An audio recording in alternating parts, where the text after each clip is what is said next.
Okay, did Lot have trouble when he got to the promised land? Oh, yes, he did. Did he cause problems for Abraham? Oh, yes, he did. Okay. So now he gets to the land. The first thing happens, now he gets to this promised land, and the first thing that's there is there's a famine in the land. This isn't really good.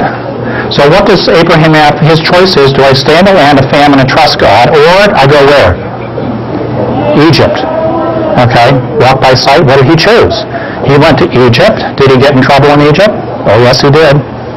He made the easy choice. It had consequences, okay?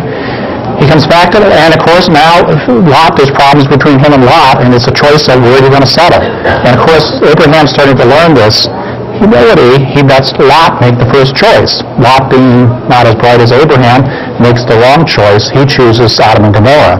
Abraham passes the test. That's the test for Abraham. You're going to have this son, okay? Trust me, you're going to get it. But, of course, he and his wife were beyond the age of childbearing. So did he pass that test? No. Because he decides to basically, or his wife decides that Hagar is the solution. And, of course, he failed that test. And, unfortunately, we bear the consequences of that failure today. Last test, and everything is building up to this test, and this is one of the pivotal sections in the Old Testament. Sacrifice your only son in the hope of all of mankind, essentially, because the messianic line's going through there. Did he pass that test? Yes, he did. And all the rest of it was leading up to that. And it's very interesting, when he got to that point, the one who stopped him is the angel of the Lord. Okay? And then the New Testament, it talks about Abraham saw my day. He saw my day. Okay? Because he actually saw Christ here at this point, and this is at the Temple Mount where the sacrifice was to take place.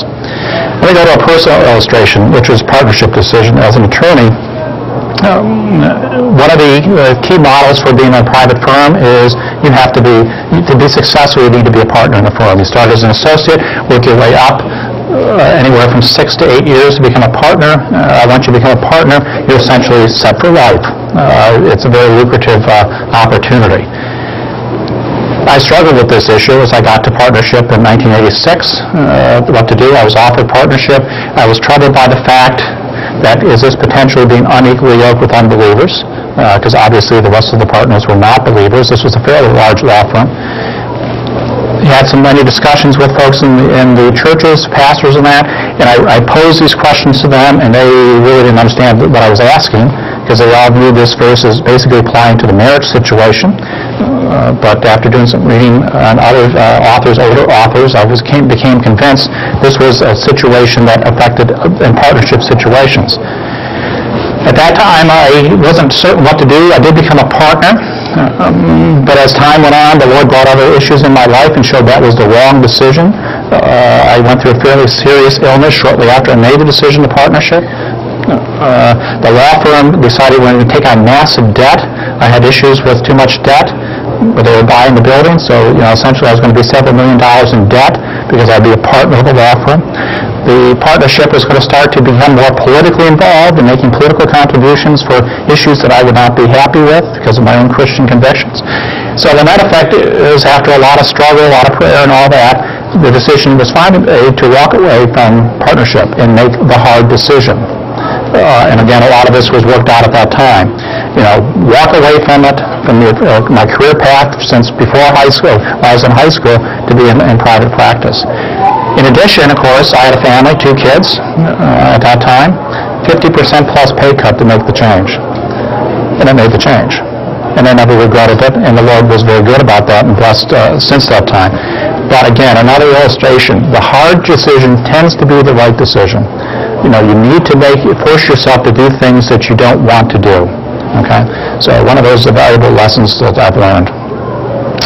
And again, tests eventually passed because I obviously struggled with it for a couple of years. Last lesson, be countercultural. And actually, give this to Dr. Kay Lindley. She was very much an influence on my life coming through college from a history major. But she always talked about this, and she always viewed Houghton as being countercultural. And again, it's one of those hard choices you need to make. You don't need to be like the rest of the world. Make some changes. We live in this modern, morally relativistic world. To be really successful, truly successful in God's eyes, It's not the big house, it's not the mansions, it's all that other good stuff. You want to learn to live right side up in an upside down world. And it's interesting, when you look at this passage from Acts, it talks about the fact that, the apostles, these people are turning the world upside down. They weren't turning it upside down, they were turning it right side up. The world itself is upside down because it's in rebellion to the Lord. So you need to learn how to live right side up there. What are some of those things you want to do and think? Put yourself last, not first. That is incredibly countercultural today. Now, everything is, again, all about me. You don't want to do that. Love and serve others unconditionally. You look at the state of marriage today, part of the problem is people don't do that. It's an unconditional, self-sacrificing love. And it doesn't matter if she or he doesn't return that. Again, think critically, not in superficial sound bites. Unfortunately, a lot of public policy today is based simply on that, sound bites. There's no factual basis to it.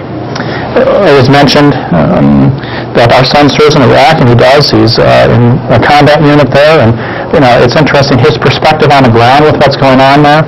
A lot of the information coming out was just frankly wrong. He was talking about an incident that was reported in the news about an IED attack in the area that he was at and people being killed. And he said, well, that was really interesting because, first off, there was no IED attack. Okay, that's number one. Number two, no one was killed. In fact, what was going on is we actually exploding captured ordnance.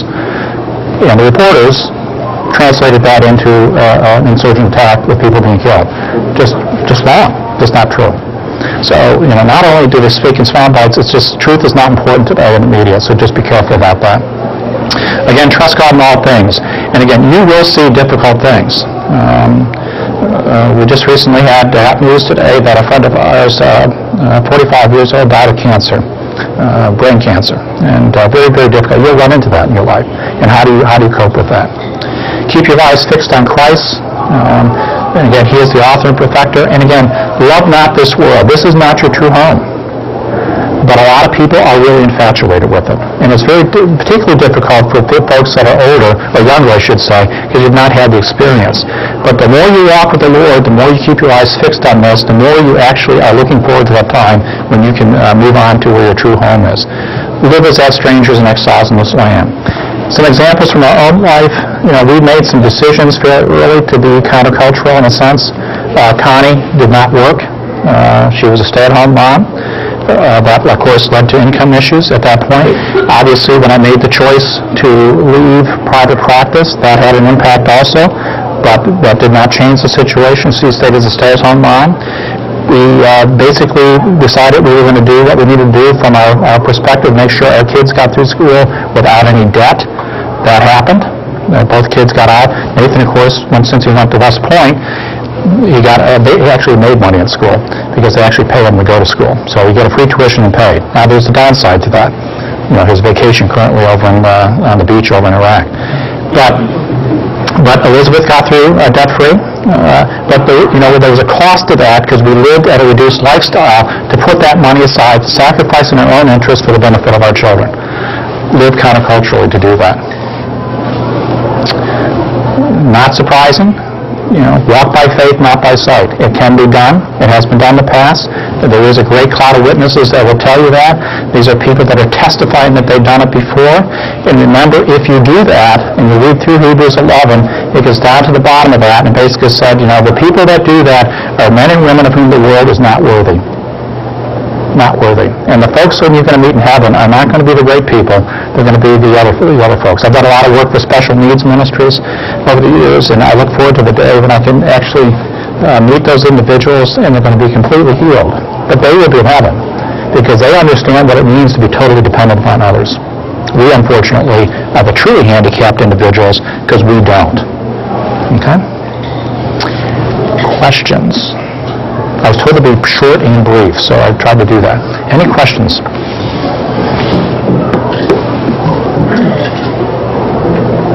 All right. I have one for you, Jeff. Sure. Talk about, if you could, your job right now. Maybe the best way to describe it, in the past 30 days, past month, what challenges have you had to wrestle with in the past 30 days? Yeah, there's, and again, just so you get a bit better perspective of the pension